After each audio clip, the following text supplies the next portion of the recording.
ನಿಂತ ಏರ್ಪಡಿಸುತ್ತಿರುವ ಈ ಜಯರಾಜ್ ಈ ಊರಿಗೆ ಕಾಲಿಟ್ಟರೆ ಸಾಕು, ಕುಸುಕುಸಿನ ನಡುಗು ಹುಟ್ಟುತ್ತದೆ, ಹುಡುಗರಿಗೆ ಆಗುತ್ತದೆ ಪುಳುಕ, ಗಣಕರಿಗೆ ಆಗುತ್ತದೆ ಮಾ ಕಳಂಕ. ಕಣ್ಣು ಹೇಳಿದರು ನೋಟು ಮಾತ್ರ ಒಂದು. ನಾನು ನಿರ್ಮಿಸಿರುವ ಈ ಬಡ ಬೇಕಾರಗಳು ನಾನು ಹೇಳಿದಂತೆ ಕೇಳಿದರೆ ಮಜಾ, ಇಲ್ಲದಿದ್ದರೆ ಈ ಲೋಕದಿಂದಲೇ ವಜಾ.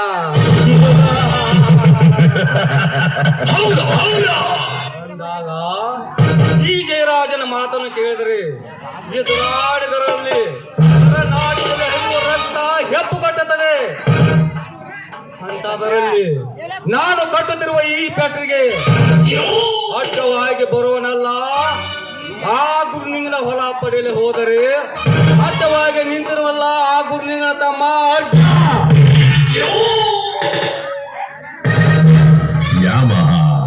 ಅರ್ಜುನ, ತಂಗಾಳಿಯಾಗಿ ಬಂದ ನಿನ್ನ ತಮ್ಮನ ಸ್ನೇಹವನ್ನು ಬೆಳೆಸಿ ಗಾಳಿಯಾಗಿ ನಿನ್ನ ಮನೆಯನ್ನು ಹೊಕ್ಕು, ಗಾಳಿಯಾಗಿ 3 ಎಕರೆ ಜಮೀನವನ್ನು ನನ್ನ ಕೈಗೆ ತೋರುತ್ತಿದ್ದರೆ ನನ್ನ ಹೆಸರು ಜಯರಾಜ್ನೇ ಅಲ್ಲ.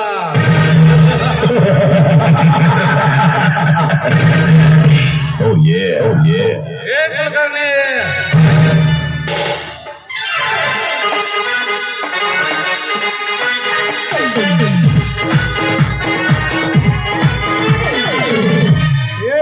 ಸಾವುಕಾರ ಏನಾಯ್ತು ಕುಲಕರ್ಣಿ? ನಮ್ಮ ಆಳನ್ನು ಎದುರಿಸಿ ಓಡಿ ಹೋದನಲ್ಲ ಆ ಬಂಡ ಬಡ್ಡಿ ಮಗ ಅರ್ಜುನವನ್ ಎಲ್ಲೋ? ಸಾವುಕಾರ, ಈ ಕಾಡಿಗೆ ಯಾರ ಶಿವಗರ್ಜ ನೋಡಿ ಅಂಜೇಬೇಕ್ರಿ ಆ ಮಗ ಅರ್ಜ. ಯಾಕಂದ್ರ ಏಕಚಿತ್ತ ಒಂದ್ ಬಡಕ್ ಬಂದ್ರಿ ಅಪ್ಪ ಅದು ಸಾವುಕಾರ. ಏಕಚಿತ್ತ ಒಡಕ್ ಬಂದಿ ಅದು ಖುಷಿ ಹಾಕ್ಬೇಕ್ರಿ ಅಪ್ಪ ಅವನ, ಹಾಗೆ ಬಂದಾರ ಅವನ.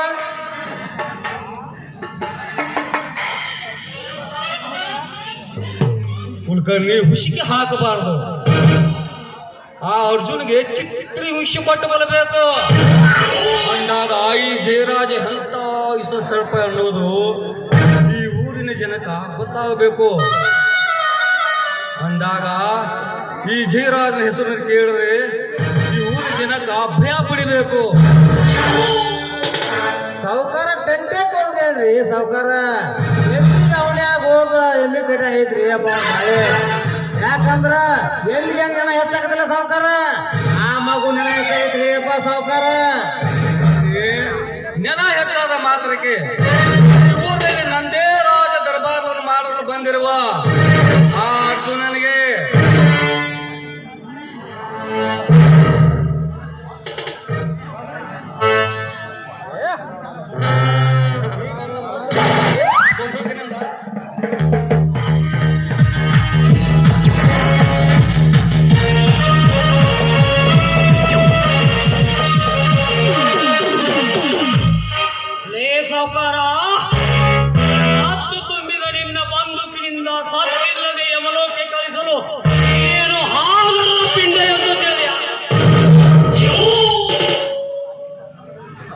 ಇದು ಕನ್ನಡ ನಾಡಿನಲ್ಲಿ ಹೆಮ್ಮೆ ಹುಟ್ಟಿರುವ ಗಂಡು ಬಲಿಯುವನು. ಹೊರಪಡಿಸುವ ಮಿಂಚಿನತೆ ಮರೆಯಾಗುವಂತೆ ಹೊರಪಾಯದಲ್ಲಿ ಸಿಕ್ಕು ಸಾಯಬೇಡ. ಯಾಕಂದ್ರೆ ಇದು ಶ್ರೀಮಂತ ಸಾಹುಕಾರನ ಮನೆ. ಸಾವಧಾನವಾಗಿ ಮಾತನಾಡೋದನ್ನು ಕಲಿತಕೋ, ಇಲ್ಲದಿದ್ದರೆ ಈ ನನ್ನ ಮನೆ ನೋಡು ಕಂಬಕ್ಕೆ ಕಟ್ಟಿ ನಿನ್ನ ಮೈ ಚರ್ಮವನ್ನು ಸುಲಿಬೇಕಾಗುವುದು ಎಚ್ಚರ.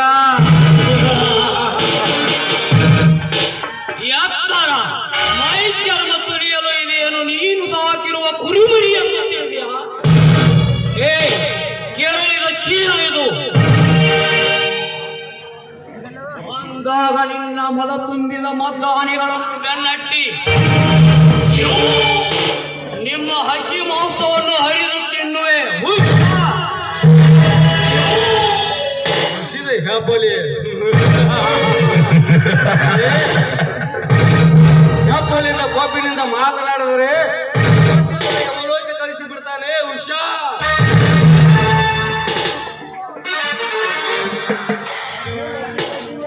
ಅಲ್ಲೋ ತಮ್ಮ ಅರ್ಜುನ ಹಂಗ್ಯಾಕ್ ಮಾಡ್ತಿದ್ದಿ ಹೋ ತಮ್ಮ ಏನ್ ನಮ್ದು ಜಗಳಾಕ ಹೋತಮ್ಮ ನಿಮ್ದ ಯಾಕೇನಂತ ಹೇಳ ಹಂಗ್ಯಾಕ್ ಮಾಡತ್ತೀವಿ ಲೇ ಕುಲಕರ್ಣಿ ಅಂಗಾಲೆ ಹುಣ್ಣಿಗೆ ಕನ್ನಡಿ ಬೇಕೆಲ್ಲಿ ಜನ ಇಲ್ಲದಾಗ ನರಿಯಂತೆ ಮಾತನಾಡಿ ಜನ ಇಲ್ಲದಾಗ ನಾಯಿಯಂತೆ ಬಗಳುವ ನಾಯಿ ನೀನು ಯಾರು ಇಲ್ಲ ಗೊತ್ತಿಲ್ಲದಂತೆ ಇನ್ನೊಬ್ಬರ ಹೊಲಕ್ಕೆ ಬೇಲಿ ಹಚ್ಚಲು ನಾಚಿಕೆ ಆಗುವುದಿಲ್ಲವೇ ನಿನ್ನ ಅರ್ಜುನ ಅಂದೆ ಹೇಳಿದ ನಿಮ್ಮ ಅರ್ಜುನ ಅಂದೆ ನಿಮ್ಮ ಹೊಲಕ್ಕೆ ಎರಡರಷ್ಟು ಹಣ ಕೊಟ್ಟು ಎಂದು ಅಂದಾಗ ಈ ಸಾವಿರಾರು ಜನರಿಗೆ ಉದ್ಯೋಗಗಳು ಈ ನನ್ನ ಪೆಟ್ಟಿಗೆ ನಿನ್ನ 3 ಎಕರೆ ಜಮೀನು ಹೊಂದಬೇಕೆ ನವ ಅದು ಎಂದೂ ಸಾಧ್ಯವಿಲ್ಲ. ಏನಂದೆ 3 ಎಕರೆ ಏ ಜಯರಾಜ ನೀನು ತಿಳಿದುಕೊಂಡಿರುವ ತಿಳಿಯಡಿತನ ಯಾಕೆಂದರೆ ಬೃಹತ್ ಬಂಡೆ ಕಲ್ಲು ಒಳಗಾಡಿಸಲು ಬೇಕಾಗಿರುವ ಒಂದು ಸಣ್ಣ ಕಲ್ಲು ಅದಕ್ಕೆ ಬಲ್ಲವರು ಹೇಳಿದ್ದಾರೆ ಸಣ್ಣ ಇರುವೆಗೆ 1000 ಆನೆ ಬರುವಂತ ಅದಕ್ಕೆ ನೀನು ಕಟ್ಟುತ್ತಿರುವ ಫ್ಯಾಕ್ಟರಿ 300 ಎಕರೆ ಜಮೀನು ಇದ್ದರೂ ಕೂಡ ನಿನಗೆ ಬೇಕಾಗಿರುವುದು ನನ್ನ 3 ಎಕರೆ ಜಮೀನು ಎಂಬುದು ಮಾತ್ರ ಮರೆಯಬೇಡ. ಅದು ನರಿತೆ ತಾನೆ ನಾನು ಬೇಲೆ ಹಚ್ಚಿದ್ದು. ನೋಡು ಅರ್ಜುನ, ಇನ್ನೂ ಕಾಲ ಮಿಂಚಿಲ್ಲ. ನಿನಗೆಷ್ಟು ಹಣ ಬೇಕು ಕೇಳು, ನಾನು ಕೊಡ್ತೀನಿ. ಆದ್ರೆ ನೀನು ಕೊಡುವುದಿಲ್ಲ ಮಾತ್ರ ಹೇಳ್ಬೇಡ. ಯಾಕಂದ್ರೆ ಬಿಡು ಮಗ ನಾನಲ್ಲ. ಹಮ್ಮಿನಿಂದ ಬ್ರಹ್ಮ ಕೆಟ್ಟ ಬದ್ಧ ಮಾಡಿ ಮಾನವರು ಕೆಟ್ಟರು. ಭಸ್ಮಾಸುರ ದೈತ್ಯ ತನ್ನ ತಲೆ ಮೇಲೆ ತಾನು ಶಿರವನ್ನು ಹೊತ್ತುಕೊಂಡು ತನ್ನ ಶಿರವನ್ನೇ ಹೊತ್ತುಕೊಂಡು ಭಸ್ಮವಾಗಿ ಹೋದ. ಸುಂಬಣಿ ಸುಂಬರು ನಾನು ಎಂಬ ಅಹಂಕಾರದಿಂದ ಹತನಾಗಿ ಹತ್ತು ತಲೆ ರಾವಣ 10 ತಲೆ ಇದ್ದರು. ರಾಮನಿಗೆ ಏನು ಮಾಡಲಾಗಲಿಲ್ಲ. ಬಟ್ ಕಚ್ಚಿನ ಮಾತಿನಿಂದ ಸರ್ವನಾಶಿಯಾಗಿ ಅರ್ಜುನ ಏ ತಮ್ಮ ಅರ್ಜುನ ಆನೆಯಾಗಿ ಕಬ್ಬಡಿಬೇಡ ಹೋತಮ್ಮ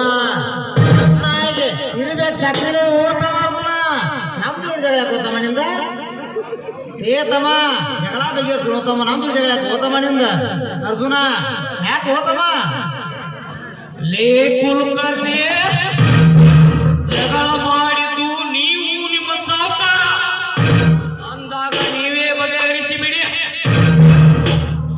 ಏನಪ್ಪ ಅಪ್ಪ ಬಿಟ್ಟಿದ ಮಾತಂದ್ರ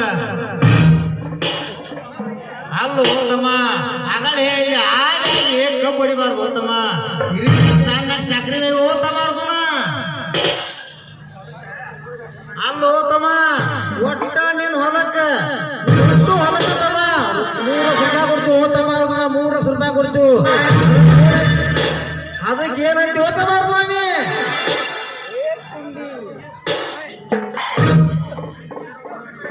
ಕುಲಕರ್ಣಿ ಬೇಡು ಬಡವನಿಗೆ ಸಾಕೆಂಬುದು ಗೊತ್ತಾಗಲ್ಲ ಅಂದಾಗ ನೀವೇ ಹೇಳಿಬಿಡಿ ಎಷ್ಟು ಕೊಡ್ತೀರಿ ಅಂತ.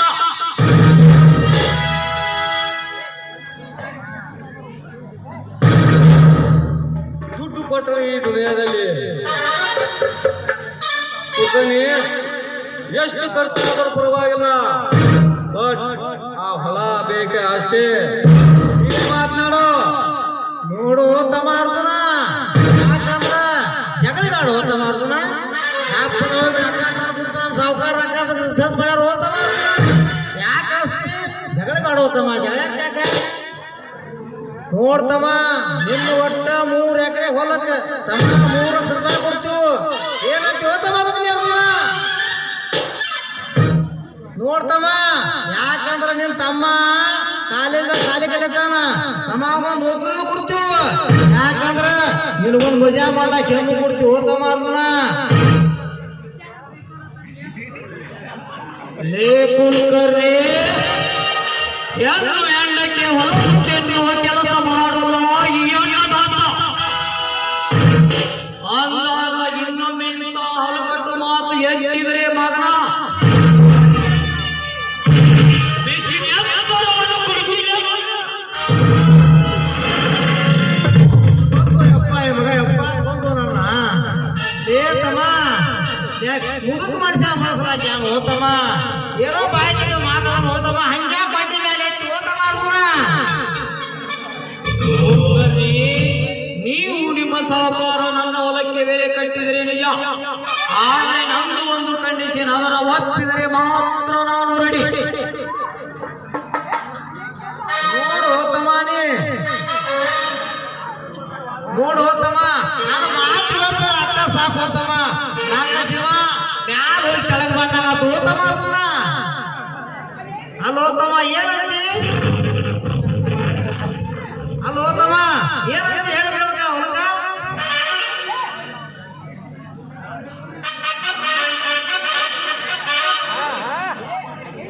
ಅರ್ಜುನ, ದುಡ್ಡು ಕೊಟ್ರೆ ಈ ದುನಿಯಾದಲ್ಲಿ ಸರ್ಕಾರ ಕಾನೂನು ಕಣ್ಣು ಮುಚ್ಚಿಕೊಂಡು ಪೂರ್ಣರಾಗಿ ಕಾರಣದಾಗಿ ಕೂತು ಬಿಟ್ಟದೆ. ಅಂದ ಮೇಲೆ ನೀನೇನು ತಲೆ ಕೆಡಿಸ್ಕೋಬೇಡ. ಏ ಕುಲಕರ್ಣಿ, ಕೊಟ್ಟ ಮಾತಿನಂತೆ ತಂದ ಕೊಟ್ಟ ಬಿಡೋ ಇವನಿಗೆ ಹಣವನ್ನು. ಆಯ್ತಪ್ಪ ಸಾವ್ಕಾರ ಬರ್ತಾರ ಅಕ್ಕ ಹೋಗಿ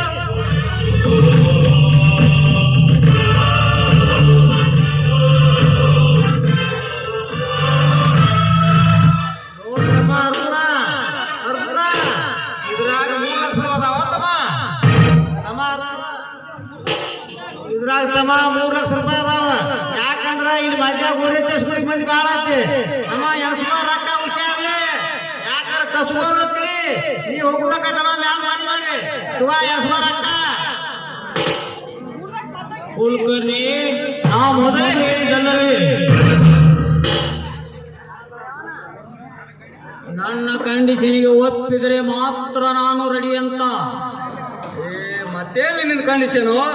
ಮಾತಿನಂತ ದುಡ್ಡು ಕೊಟ್ಟಿನಲ್ಲ. ಹೇ ಜಯರಾಜ, ನೀನು ನನಗೆ ಹಣ ಕೊಡುವ, ನಿನ್ನ ಹತ್ತಿರ ಇಟ್ಟಿರುಕೊಳ್ಳುವ ಅಷ್ಟೇ 3 ದಿನವಾದರೂ ತಿಂದು ಬದುಕಿ ತೋರಿಸಿರಿ. ನೀವು ಜೀವಂತಿದ್ದರೆ ಮಾತು ಕೊಟ್ಟಂತೆ ನಾನು ಹೊಲ ಬರೆದು ಕೊಟ್ಟು ಹೋಗುತ್ತೇನೆ, ಸತ್ತರೆ ಹಣ ಬಿಚ್ಚಿ ಹೋಗುತ್ತೇನೆ. ಬಗ್ಗೆನ ಬಡವ, ಹಾಲಕ್ಕಿಂತ ಬದುಕಕ್ಕೆ ನಾನೇನು ದನ ಒಂದು ತಿಳಿದಿರುವೆನು? ಅಲ್ಲೋ ತಮ್ಮ ಅರ್ಜುನ ಅರ್ಜುನ ಪೇಪರ್ ತಲಾಕ ನಮ್ಮನೆ ಕತ್ತಿ ಮಾಡಿದ್ರು ಹೋತಮ್ಮ ಪೇಪರ್ ಕತ್ತಿ ಮಾಡಿ ಇಟ್ಟಿರ್ಬೇಕು ನಮ್ಮ ಸಾವುಕಾರ ಪೇಪರ್ ನಮ್ಮ ಮಾತ್ರ ಹೋತಮ್ಮ ಪೇಪರ್. ಲೇ ಕುಲಕರ್ಣಿ, ದುಡ್ಡಿದೆ ಎಂದು ಏನ್ ಬೇಕಾದರೂ ಮಾಡಬಹುದೆಂದು ತಿಳಿದುಕೊಂಡಿರುವ ಪವಿತ್ರ ಭೂಮಿಯನ್ನು ಬಂಜಿ ಮಾಡಕ ಹೊಂಟ್ರಿಯಲ್ಲ, ಕಾನೂನು ಹಾಬಿನಿಂದ ಕೊಂಡಿರುವ ಹಗಲು ರಾತ್ರಿ ಅಂದು ಬಡಿದು ತಿನ್ನುವ ಈ ಬಡವರ ಒಡಲಿಗೆ ಕೈ ಹಾಕಿದರೆ ಮಾತ್ರ ಹತ್ತಿನಂತೆ ಹರಿದು ತಿಂದು ಬಿಟ್ಟೆನು.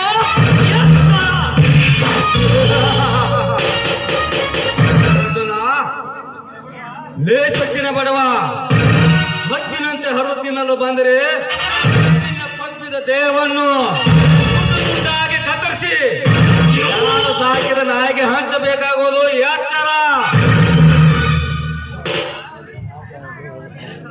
ಲೇ ಸಾವುಕಾರ, ಒಪ್ಪಿದ ಮನಸ್ಸಿನಿಂದ ಎಲೆ ಒಪ್ಪಿಸಿ ಬಂದುದಾದರೆ ನನ್ನ ಹೊಲದಲ್ಲಿ ಬೆಳೆದುವ ಕಸದಂತೆ ಕಿತ್ತೊಗೆದ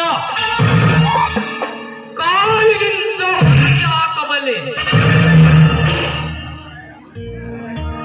ಲೇ ಸಾವುಕಾರ, ಒಂದು ಹೆಣ್ಣಕ್ಕೆ ಪವಿತ್ರವಾದ ಭೂಮಿಯನ್ನು ಮಾರುವ ಬಣ್ಣನಲ್ಲ ಇವನು, ನಿನ್ನಂತ ನೇಗಿಲು ಹೊತ್ತ ರೈತಿ ಎಂಬುದು ತಿಳಿದುಕೊಳ್ಳು.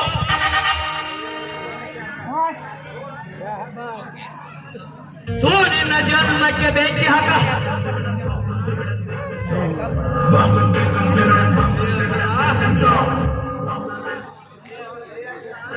ಲೇ ಅರ್ಜುನ, ನಿನ್ನ ಮೂರ್ಖತನ ಮಾತಿಗೆ ಮರುಳಾಗಿ ನಡೆಯಲು ಇದು ಧರ್ಮಯುಗ ಅಲ್ಲ, ಇದು ಕಲಿಯುಗ. ಈ ಕಲಿಯುಗದಲ್ಲಿ ಕ್ರೂಡ ಕುಣಿಸಿದಂತೆ ಕಾಲವಿದು